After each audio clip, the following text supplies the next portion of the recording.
Hi, welcome to my professional project. For professional development, I actually chose to attend the OSTA WSTA virtual conference. It was such a unique experience. I hope I can fit everything into 10 minutes because even in 2 days, I was learning so many new things, finding so many new resources that it is so hard to condense. To start off, proof of attendance, I thought it was actually really cool that attending the conference, all you have to do after you attend a session is fill out this little Google form oh, which session were you in? What did you think about it? Would you recommend it again? This, that, the other. And then they send you a certificate that says, hey, you've earned X amount of professional development units. I attended 8 different sessions, so they sent me 8 professional development units. Also, depending on state, like for Washington, instead of using PDUs, you pay for clock hours. And it was like $30 for all your clock hours. And actually, you can even go back and review other of the recorded lessons and earn more clock hours and professional development units because a lot of the sessions were videotaped, which I thought was also really interesting because there were sessions I wanted to attend, but they conflicted. They happened at the same time, so I had to pick and choose. But now, if I want, I can go back and see the other recordings. It was also really cool. It's only $10 for members. And since we had a free student membership, I was like, I will never get the chance to attend a conference for $10 ever again. I have to jump on this, and I am so glad that I did. Kind of a brief overview. So the conference, again, super cool. The virtual program, I'm actually going to take you over to it. So you look at it, you open it up, and inside where letters, the keynote speakers, they actually hyperlink the whole thing. So you can skip to Friday at a glance, and there was the schedule. And at the time, you could just click and it would take you to the Zoom links. It also gave you tips. It broke everything down. What level was it? What subject? Who was teaching it? Where are they from? And then it had a little section that said link. And under the link was how you joined the different Zoom meetings. And there are so many different sessions. But there were also a bunch of different vendors that were there. And they installed a virtual help desk for those of you who if you got lost, if you couldn't figure out how to get into something. It was super well put together, and it was actually really helpful. But I really loved the virtual program because nobody wants to carry around a 100-page book to know when and where things are happening. So to be able to just click through stuff was so convenient. The first session I attended was the keynote speaker on Monday morning, Dr. Phillip Mote. He is super involved in different climate change research. He is way up there at Oregon State. But one of the things I think was the most interesting, because he was talking about climate change and its effects, was this slide that I've got a picture of. And it's his reasons for hope. And his different reasons for hope are the future, things we're working on. Those are pictures of solar panels on top of his house, his Tesla, the ocean cleanup, Greta Thunberg.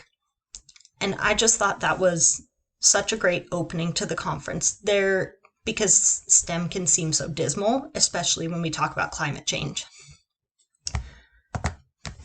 The next one I attended was supporting all students. And what I took out of this the most was actually this activity, the plate tectonics scenario, where he was talking about having students explain subduction, adduction, and all sorts of other different plate tectonics with their hands, and how we can support students with foundations they've already built.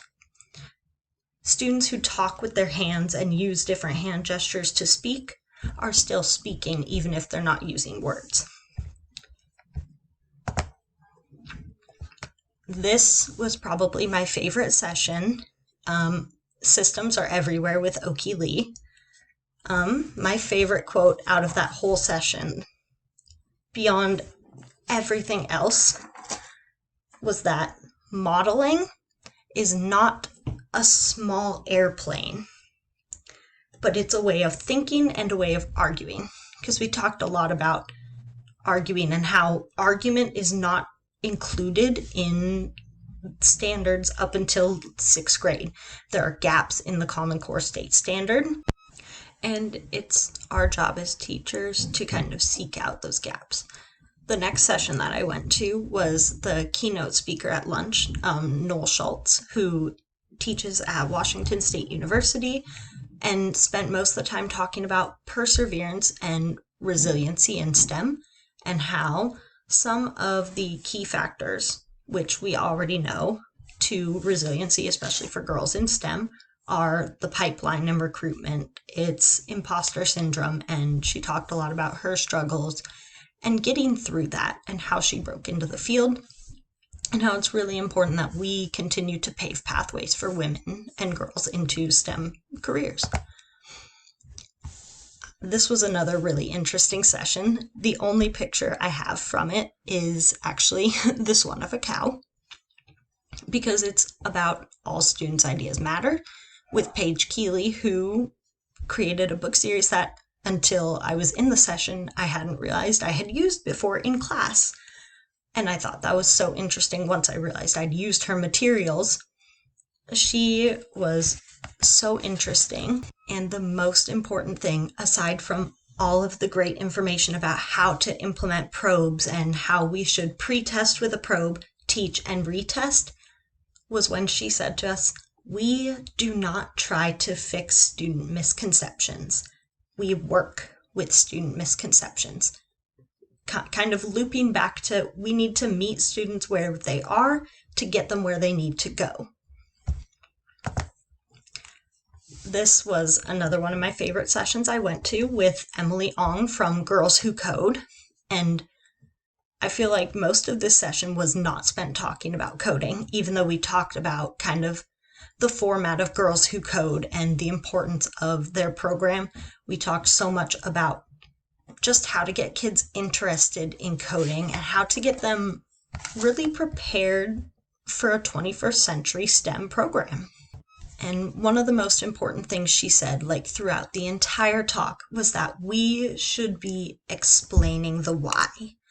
Don't just teach kids how to code, how to put things together, how to write in Python, how to put blocks together, but teach them why we do it. Why is it important that these things go together? Why is it important that we do coding? And just keep developing positive relationships. This was one of the most impactful sessions, though. SEL and STEM should go hand in hand. It's pretty often that we wouldn't think that emotion should have anything to do with learning in STEM, but there are gaps where it can fit in, and it should fit in. And it's on us to use our content knowledge to bring in different aspects of the world and how kids' emotions can factor into STEM. And going off of the lens that students' emotions have a place in STEM, we have to realize that all learning is social emotional learning. And then the last session I attended was getting started with citizen science. And I actually chose this because I've learned a little bit about citizen science. And the most important thing I took away from this was a whole huge repertoire of resources that I can use to put citizen science in my classroom, whether it's remote learning or not remote learning. When we're in person, we can do citizen science together.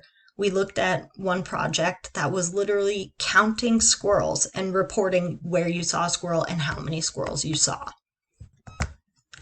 So to kind of wrap up, this conference was invaluable as far as I'm concerned. Not only did I get to spend 2 whole days looking at new and upcoming resources, things that have already been vetted by teachers, I got to sit down and think and talk to other teachers in breakout rooms on Zoom about what I thought of this scenario, what we're doing here, what more could we be doing. We explored a lot of new ideas, like taking a seat at the table, rearranging how we're integrating ELLs into STEM, and really talking about the variety of tools that are available to us. There's so much we can do, whether we are in person or whether we are doing remote learning. There's so many great things out there. Like even Girls Who Code, they offer a free startup set for grades 3 to 5 and above. There's so many things we could be doing that all we have to do is take the time to dig them out.